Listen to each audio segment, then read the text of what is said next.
नमस्ते व्यूअर्स, आप सबका स्वागत है मेरे YouTube चैनल फिजियो नीलू में।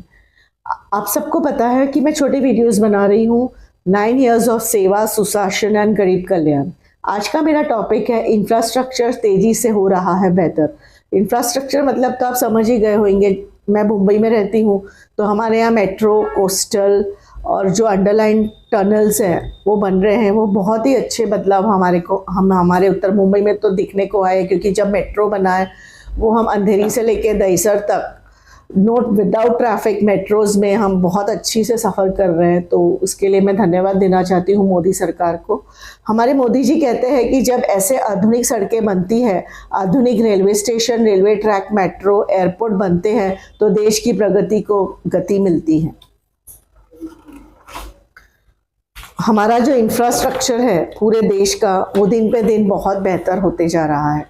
किसी देश की आर्थिक प्रगति को आकार देना है तो उसे बुनियादी ढांचे की गुणवत्ता को एक अहम भूमिका होती है। हमारे देश एक वैश्विक आर्थिक महाशक्ति बनने की प्रक्रिया में गुणवत्तापूर्ण बुनियादी ढांचे का एक महत्वपूर्ण मूलभूत तत्व है।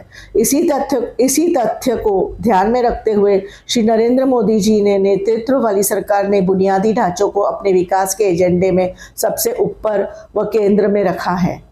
अतीत में बुनियादी ढांचे से जुड़ी परियोजनाओं की अत्यधिक देरी का सामना करना पड़ता था, लेकिन पिछले 9 वर्षों के दौरान बड़ी सोच और बिना किसी देरी से काम को पूरा करने देश में बुनियादी ढांचों का विकास की पहचान रही है। प्रधानमंत्री की नियमित रूप से प्रगति प्लेटफॉर्म के जरिए परियोजनाओं की प्रगति की निगरानी है, जिसके कारण बुनियादी ढांचे के विभिन्न विलंबित और नई घोषित परियोजनाओं का सफलतापूर्वक पूरा किया जा रहा है। अंतिम छोर तक कनेक्टिविटी की सुविधा पहुंचाने के लक्ष्य अनुरूप राजमार्ग निर्माण को दैनिक औसत अब तक उच्चतम स्तर पर पहुंच गया है। 2024 के पूर्व के स्तरों की तुलना में लगातार अधिक बना हुआ है।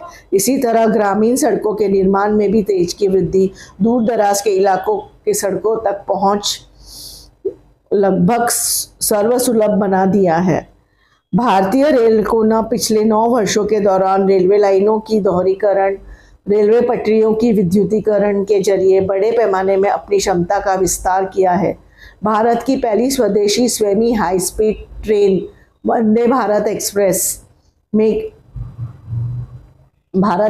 मेक इन इंडिया की सफलता की कहानी है। वंदे भारत एक्सप्रेस में मैंने भी ट्रैवलिंग की है।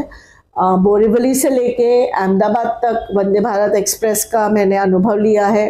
वो ट्रेन बहुत ही अच्छी है, सोफिस्टिकेटेड है। उसकी सुविधाएं, अंदर खाने बैठने के बाद जो उसमें खाने पीने की व्यवस्था है टाइम टू टाइम, वो भी बहुत अच्छी है। और हम बहुत ही जल्दी, मीन्स जो टाइम पहले अहमदाबाद पहुंचने में लगता था उससे कम से कम आधे टाइम में हम अहमदाबाद पहुंच जाते हैं। तो इट वाज बहुत अच्छा अनुभव था वंदे भारत ट्रेन का मेरा खुद का। तो ये बहुत ही अच्छा परिवर्तन है। जहाँ तक हवाई यात्रा का प्रश्न है, मोदी सरकार द्वारा उठाए गए विभिन्न कदमों में सस्ता और सुलभ बना दिया गया है।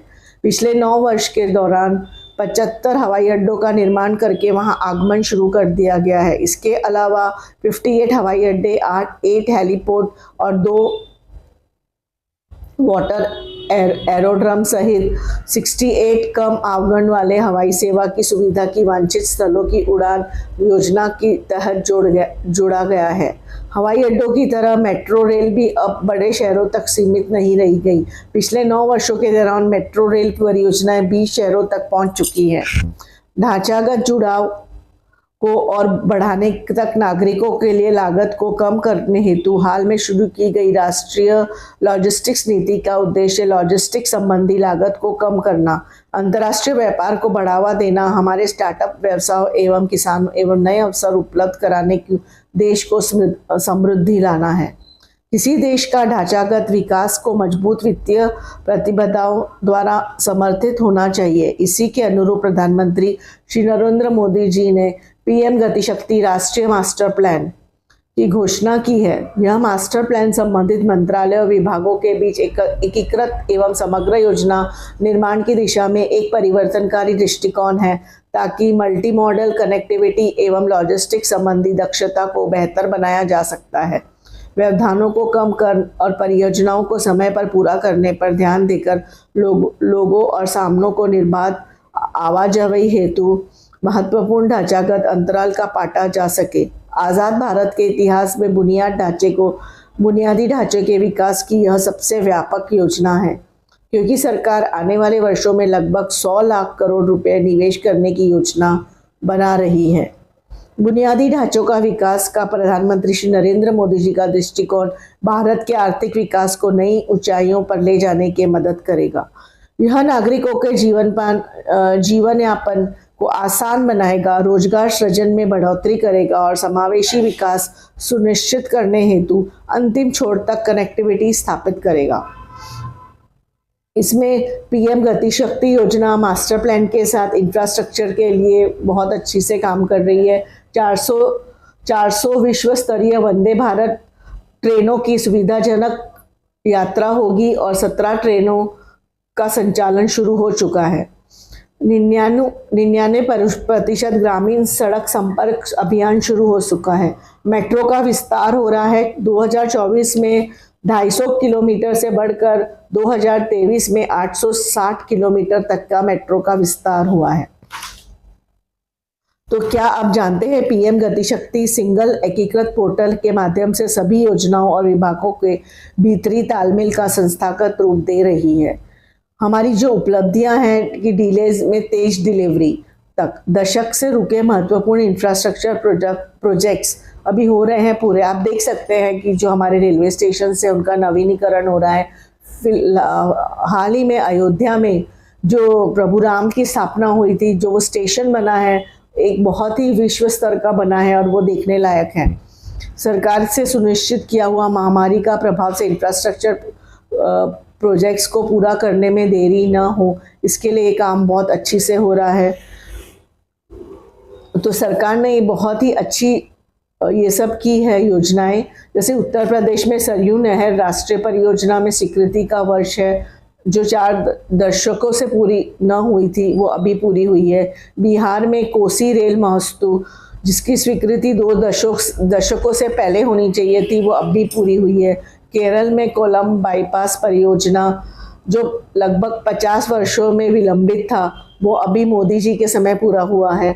ब्रह्मपुत्र पर बोगीबील रेल सह सड़क पुल जो स्वीकृति का वर्ष 1997 था, वो 2 दशक देरी 20 साल की देरी है, वो अब भी पूरा हुआ है। अटल सुरंग तो 10,000 फीट की सबसे लंबी सुरंग है, उसकी स्वीकृति 2000 में मिली थी, लेकिन उसको 2 दशक लगा। आज वो अभी मोदी जी के गवर्नमेंट में पूरा हुआ है। दिल्ली के आसपास ईस्टर्न और वेस्टर्न पेरिफेरल एक्सप्रेसवे जिसकी स्वीकृति 2006 में मिली थी, उसको 1 दशक लगा है, वो मोदी युग की परियोजनाओं में पूरी हुई है। तो आप देख सकते हैं कि बहुत ही महत्वपूर्ण और अच्छे काम मोदी जी के गवर्नमेंट में हो रहे हैं और हो रहे हैं।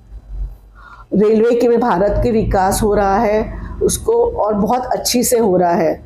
भारत के राष्ट्रीय राजमार्गों और ग्रीनफील्ड एक्सप्रेसवे का भी बहुत अच्छा विकास हो रहा है। जो हमारी उड़ान थी वो 2014 में 75 संचालित, अब 148 संचालित हवाई अड्डे 2023 में हैं। मैं धन्यवाद देना चाहती हूँ और बधाई देना चाहती हूँ कि जिस प्रकार से हमारे देश में हर चीज़ में बुनियादी ढांचों से लेके रेलवे लाइन हो या एयर हो, हवाई अड्डे हो या जल हो, जो भी हमारे इंफ्रास्ट्रक्चर में चेंजेस आए हैं वो बहुत अच्छे आए हैं। हमारे आदरणीय प्रधानमंत्री जी के नेतृत्व में मैं धन्यवाद देना चाहती हूँ आदरणीय गृह मंत्री अमित शाह जी को, हमारे भाजपा के राष्ट्रीय अध्यक्ष JP नड्डा जी को, महाराष्ट्र प्रदेश के मुख्यमंत्री देवेंद्र फडणवीस जी, अध्यक्ष श्री चंद्रशेखर बावनकुले जी, मुंबई के अध्यक्ष आशीष शेलार जी को, मुंबई के खासदार आदरणीय श्री गोपाल शेट्टी जी जो उत्तर मुंबई में बहुत ही अच्छा काम कर रहे हैं। और मैं शुभकामनाएं देना चाहूँगी 2024 के लोकसभा इलेक्शन में खड़े होने वाले हमारे नए कैंडिडेट श्री आदरणीय पीयूष गोयल जी को, जो यूनियन मिनिस्टर है, उनको खूब खूब शुभकामनाएं और वो बहुत ही अच्छे वोटों से जीते। और मैं आप सबके साथ मिलके हम सब बीजेपी को बहुत ही भारी अच्छे मतों से, प्रचंड मतों से विजय बनाएंगे। हाँ, आप सब मेरे साथ जुड़े रहिए, चैनल से लाइक करें, शेयर करें, सब्सक्राइब करें। धन्यवाद। जय हिंद।